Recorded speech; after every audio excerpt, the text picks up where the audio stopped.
मनसे अध्यक्ष राज ठाकरे आज ठाण्याच्या न्यायालयामध्ये हजर राहणार आहेत। त्यासाठी पाहायला गेलं तर मोठ्या प्रमाणात आता ठाण्यामध्ये मनसैनिक देखील सज्ज झालेले आहेत। पाहायला गेलं तर 2008 साली रेल्वे भरती प्रकरणात परप्रांतीला मारहाण केल्याप्रकरणात त्यांच्यावरती आरोप करण्यात आले होते। पाहायला गेलं तर त्या संदर्भात 6 ते 7 जणांवर देखील गुन्हा दाखल झाला होता। राज ठाकरेंवर देखील गुन्हा दाखल झाल्यानंतर आज राज ठाकरेंना ठाणे न्यायालयामध्ये हजर राहण्यासाठी तशा समज बजावलेला आहे। पाहायला गेलं तर आपल्यासोबत अविनाश जाधव आहेत। अविनाशजी, काय सांगाल, एक परप्रांतीयांवरती हल्ला केल्यानंतर आरोप राज ठाकरेंवर झाले होते, त्यानंतर त्यांनी भाषण देखील केले होते, कुठेतरी लक्ष केलं जात होतं परप्रांतीयांना।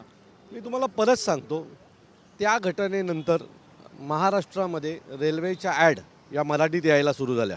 अनेक मराठी मुलं ही त्या घटनेनंतर रेल्वेमध्ये भरती व्हायला लागली।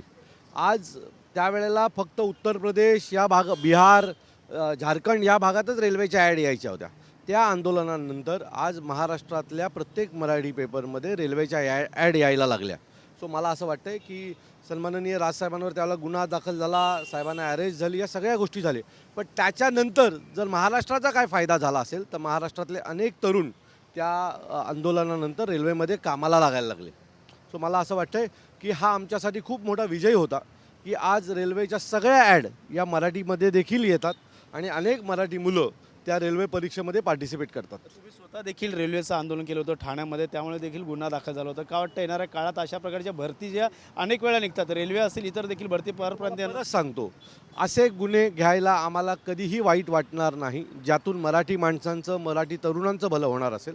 सो या आंदोलनानंतर लाखो मराठी तरुणांचं भलं झालं, लाखो मराठी तरुण रेल्वेमध्ये भरती व्हायला लागले आणि याच्यापेक्षा मोठा आनंद आम्हाला काय असू शकतो की आम्हाला जरी 4 दिवस जेलमध्ये काढावे लागले असले तरी आज अनेक मराठी मुलं ही रेल्वेमध्ये कामाला लागलेली आहेत। तीच भूमिका इतर पक्षांनी घ्यायला पाहिजे होती, मात्र ती भूमिका न घेता तुम्ही घेतल्या, मराठीसाठी अजूनही देखील लढतात। पाहायला तर मी परत सांगतो, आमचा पक्ष हा मराठी विचारधारेवर उभा असलेला पक्ष आहे, आमचा काही मतांच्या राजकारणावर उभा असलेला पक्ष नाही आहे।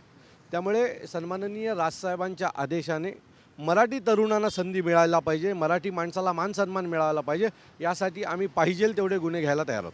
नक्कीच पाहायला गेलं तर मराठी तरुणांसाठी रस्त्यावरती उतरण्याची तयारी अजून देखील मनसेकडनं दर्शवली जाते। त्यामुळे येणाऱ्या काळात आता पाहिलं तर मनसे पुन्हा आता कशाप्रकारे आक्रमक होताना आपल्याला पाहायला मिळणार आहे। मात्र सध्या तरी आज राज ठाकरे स्वतः ठाणे न्यायालयामध्ये हजर राहणार आहेत आणि या संदर्भातल्या आत्ता न्यायालय काय या संदर्भातली सुनावणी देते, सुनावणी देणार, त्या संदर्भात सर्वांचं लक्ष लागलेलं आहे।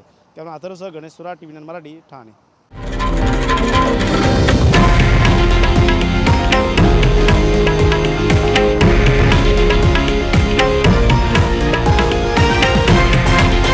हे आहे देशातील नंबर 1 न्यूज नेटवर्क आणि आपण पाहत आहात TV9 मराठी, एकमेव।